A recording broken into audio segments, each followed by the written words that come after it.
हाँ तो बच्चों, पिछले वीडियो में हम लोग पढ़ रहे थे मोनोहाइड्रिक एल्कोहल को बनाने की सामान्य विधियाँ।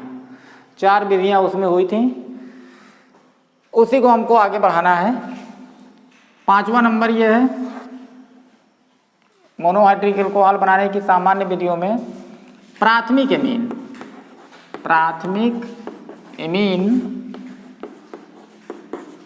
की नाइट्रस अम्ल HNO2, कौन सा अम्ल है ये?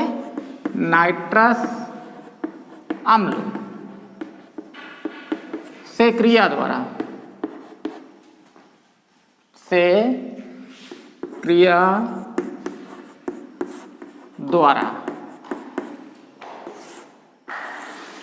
इस विधि से हमको मोनोहाइड्रिक एल्कोहल बनाना है। मतलब प्राथमिक एमीन लेना है और प्राथमिक एमीन की नाइट्रस अम्ल से क्रिया कराना। तो प्राथमिक एमीन का क्रियात्मक समूह क्या होता है? NH2।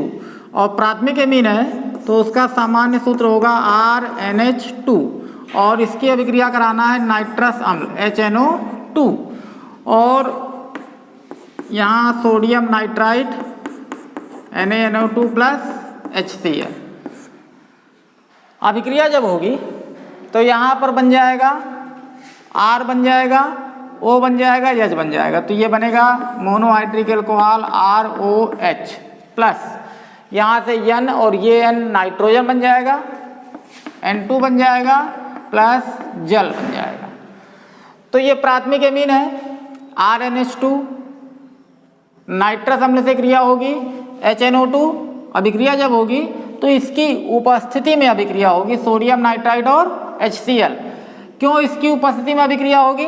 क्योंकि जब ये दोनों आपस में क्रिया करते हैं, सोडियम नाइट्राइट, नोट में इसको लिख लेते हैं, सोडियम नाइट्राइट HCl से जब क्रिया करेगा तो यहाँ से ये हमारा बन जाएगा नाइट्रस अम्ल HNO2 और साथ में ये क्या बन जाएगा? NaCl।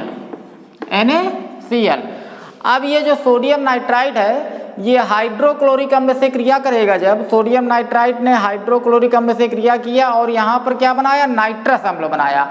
और यहाँ से जो नाइट्रस अम्ल बनेगा वही नाइट्रस अम्ल यहाँ पर प्राथमिक एमीन से क्रिया करेगा और प्राथमिक एमीन से क्रिया करके मोनोहाइड्रिक एल्कोहल R, यहाँ से एक OH, ROH बन गया। ये वाला N इस वाले N से मिल गया, N2 बन गया, H2 इस O से मिल गया तो जल बन गया H2O।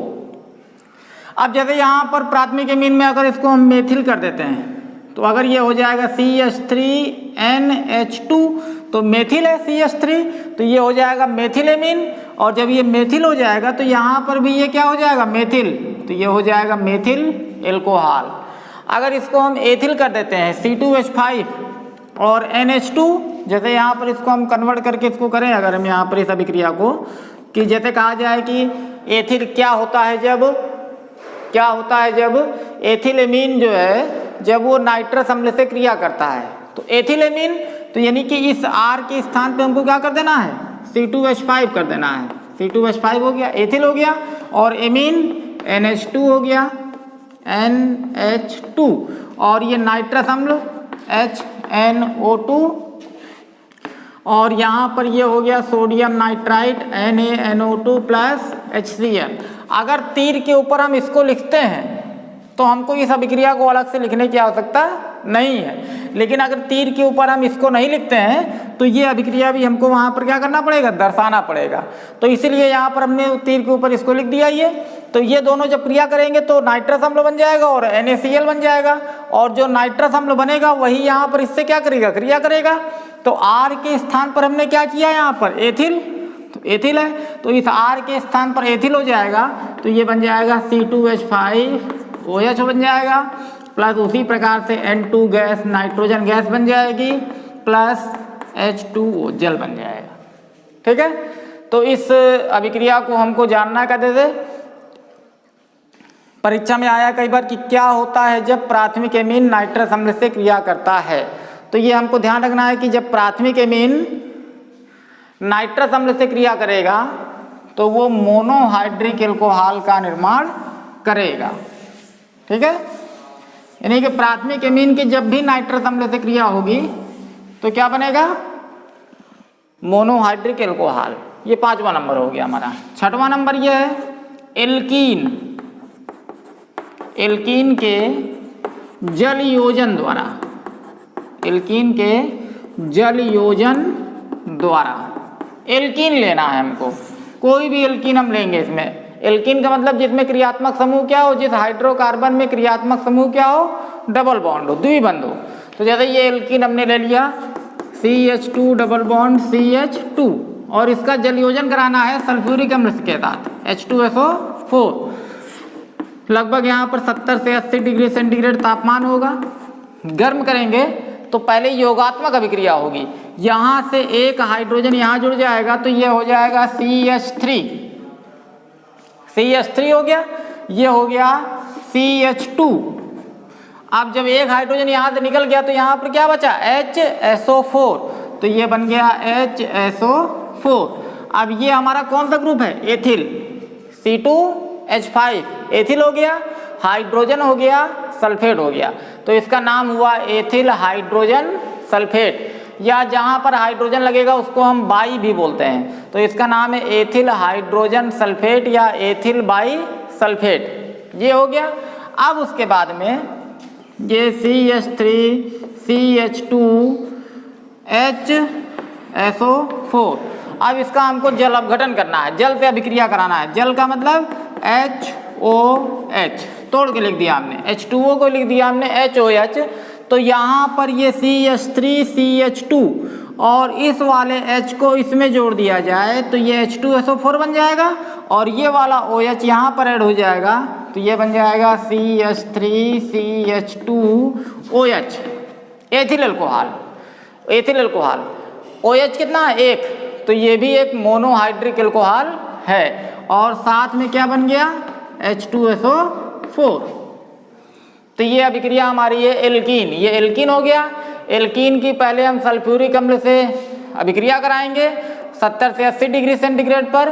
तो यहाँ पर बन गया हमारा ये एथिल बाई सल्फेट, और एथिल बाई सल्फेट का जल के द्वारा हम जल अपघटन कर देंगे तो ये इस प्रकार से H2SO4 बन जाएगा और ये OH यहाँ पर ऐड हो जाएगा तो ये बन जाएगा एथिल अल्कोहल, जो कि एक मोनोहाइड्रिक एल्कोहल है।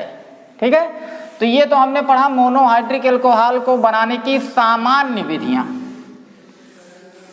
अब कुछ अभिक्रियाएं हमको जानना है जो सामान्य विधियां नहीं है, स्पेशली उस एल्कोहल को बनाने की विधियां हैं। जैसे एक विधि है हमारी किण्वन विधि। किण्वन विधि, किण्वन विधि। और जो ये किण्वन विधि है, इस किण्वन विधि के द्वारा एथिल अल्कोहल, एथिल एल्कोहल का औद्योगिक निर्माण, एथिल अल्कोहल का औद्योगिक निर्माण किया जाता है। एथिल अल्कोहल का औद्योगिक निर्माण किया जाता है। इस किण्वन विधि के द्वारा एथिल अल्कोहल का हम औद्योगिक निर्माण करते हैं। किण्वन विधि क्या है, तो पहले हम जान लें कि किण्वन किसे कहते हैं। किण्वन, किण्वन इसको अंग्रेजी में बोलते हैं फर्मेंटेशन। फर्मेंटेशन, तो किण्वन क्या है, किण्वन का मतलब यह है कि सूक्ष्म जीवों के द्वारा, कोई भी सूक्ष्म जीव हो, जैसे सूक्ष्म जीव में बैक्टीरिया हो सकता है, कवक हो सकता है, तो किसी भी सूक्ष्म जीव के द्वारा जटिल कार्बनिक यौगिक को सरल कार्बनिक यौगिक में बदलना किण्वन कहलाता है। किसी भी सूक्ष्म जीव के द्वारा जटिल कार्बनिक यौगिक को सरल कार्बनिक यौगिक में बदलना, वो हमारा कहलाता है किण्वन। और इस किण्वन विधि के द्वारा एथिल अल्कोहल का हम औद्योगिक निर्माण करते हैं। किण्वन किसे कहते हैं, फिर एक बार जान लें। किण्वन का मतलब यह है कि हमको लेना है सूक्ष्म जीव। सूक्ष्म जीव का मतलब है बैक्टीरिया ले सकते हैं, कवक ले सकते हैं, और इन सूक्ष्म जीवों के द्वारा किसी भी जटिल कार्बनिक यौगिक को सरल कार्बनिक यौगिक में बदलना ही हमारा कहलाता है किण्वन, फर्मेंटेशन जिसे बोलते हैं। अब ये किण्वन होगा कैसे, तो किण्वन में दो होगा। एक है शर्करा युक्त या इसको हम बोल सकते हैं चीनी के सिरे का किण्वन, चीनी के सिरे का किण्वन। जैसे कहा परीक्षा में आता है कि चीनी के सिरे का किण्वन करके एथिल अल्कोहल बनाने की औद्योगिक विधि का उल्लेख करें।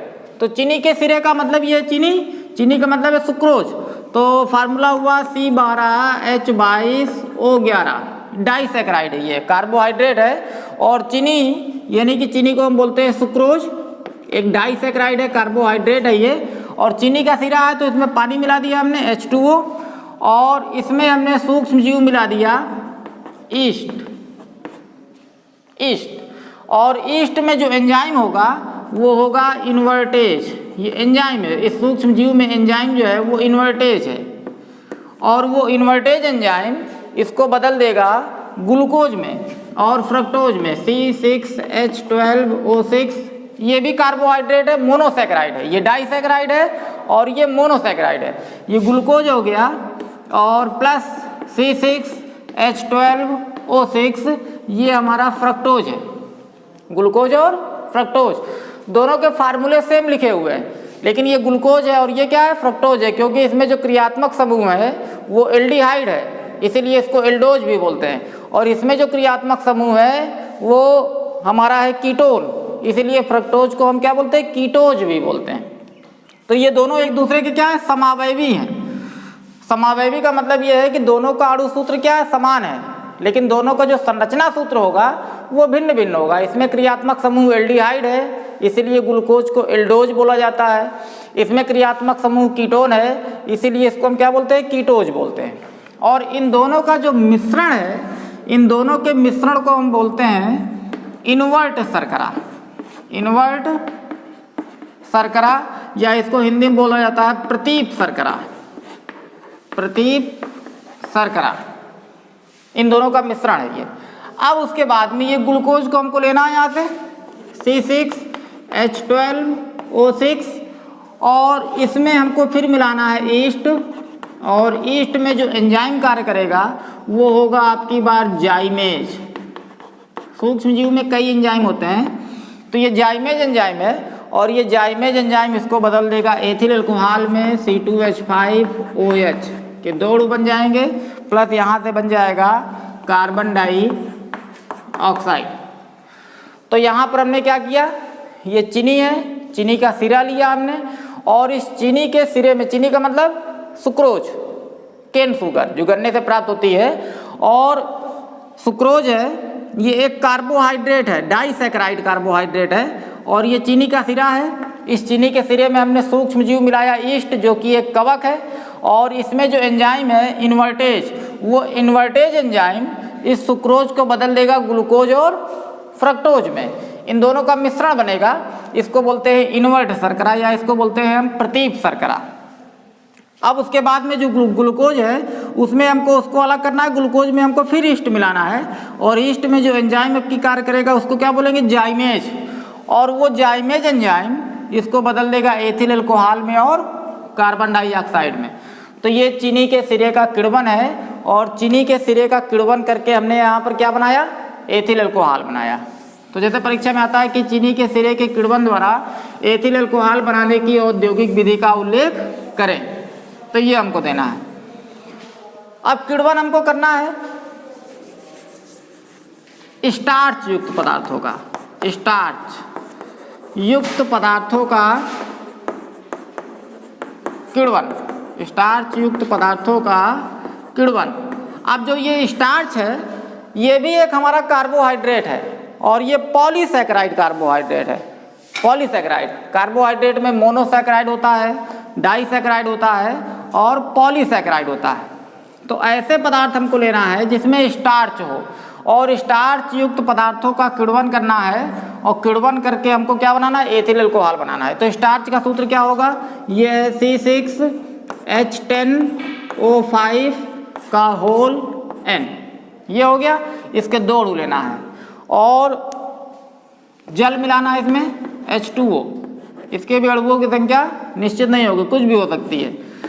और यहाँ पर हमने सूक्ष्म जीव मिलाया ईस्ट, और यहाँ पर जो एंजाइम कार्य करेगा वो होगा डायस्टेज। क्या होगा, डायस्टेज। अब यहां पर क्या करना है हमको, इसको इसमें ऐड कर देना है। जैसे ये C6 है, इस 2 हाइड्रोजन को इसमें जोड़ेंगे तो ये कितना हो जाएगा, ये 10 दूनी 20 और 2 हाइड्रोजन इसमें जुड़ गया, कितना हो गया 22। ये 5 दूनी 10 और 1 हाइड्रोजन इसमें जुड़ गया, कितना हो गया, ऑक्सीजन इसमें 11। तो ये बना हमारा C12, ये भी जुड़ेगा C12, तो ये हो गया C12H22O11। 5 दूनी 10, 10 और 1 11। और यहाँ अणुओं की संख्या क्या होगी, N। अब इसका नाम सुक्रोज नहीं है, ये हमारा है माल्टोज। यहाँ पर क्या बनेगा, माल्टोज। एक शर्करा है ये, डाइसैकराइड ये भी है, माल्टोज। अब उसके बाद में माल्टोज को लेना है, यानी कि C12H22O11। और माल्टोज में फिर हमको जल अपघटन करना है, H2O मिलाना है और इसमें मिलाना है ईस्ट एंजाइम, ईस्ट और कवक है ये। और यहाँ पर जो एंजाइम कार्य करेगा वो इस माल्टोज शर्करा के नाम पर, उसका नाम होगा माल्टेज। एंजाइम का नाम क्या है, माल्टेज। ये माल्टोज बना, ये माल्टोज है, ग्लूकोज नहीं है, ये हमारा सुक्रोज नहीं है। अब यहाँ पर क्या है, ये हमारा माल्टोज है। और माल्टेज में, माल्टोज शर्करा में हमने जल मिलाया तो यहाँ ईस्ट एंजाइम उसमें मिलाया, ईस्ट कवक मिलाया और उसमें जो एंजाइम कार्य करेगा वो क्या होगा, माल्टेज। और माल्टेज जो है इसको बदल देगा ग्लूकोज में। C6H12O6 के 2 अणु बनेंगे, केवल और केवल यहाँ पर क्या बनेगा, ग्लूकोज बनेगा। अगर यहाँ पर ये सुक्रोज होता और इसका जल अपघटन करते हम तो यहाँ पर क्या बनता, ग्लूकोज और फ्रक्टोज का मिश्रण बनता। अब उसके बाद में आखिरी अभिक्रिया जो कॉमन अभिक्रिया हमारी है, चीनी के सिरे वाले में और इस वाले में, यहां पर कैसे हो गई है,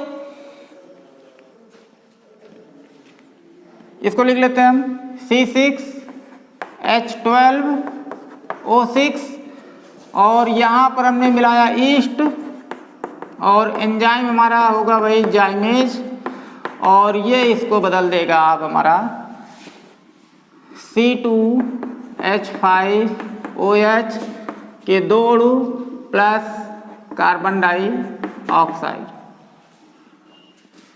फिर एक बार इसको समझ लें, ये हमारा क्या है, स्टार्च, जिसे बोलते हैं मंड, हिंदी में क्या बोलते हैं, मंड, स्टार्च। स्टार्च का जलीय विलयन लिया, उसमें हमने ईस्ट मिला दिया, ईस्ट में जो एंजाइम कार्य करेगा वो होगा डायस्टेज और ये डायस्टेज एंजाइम इस स्टार्च को बदल देगा किसमें, माल्टोज में, माल्टोज में बदल गया।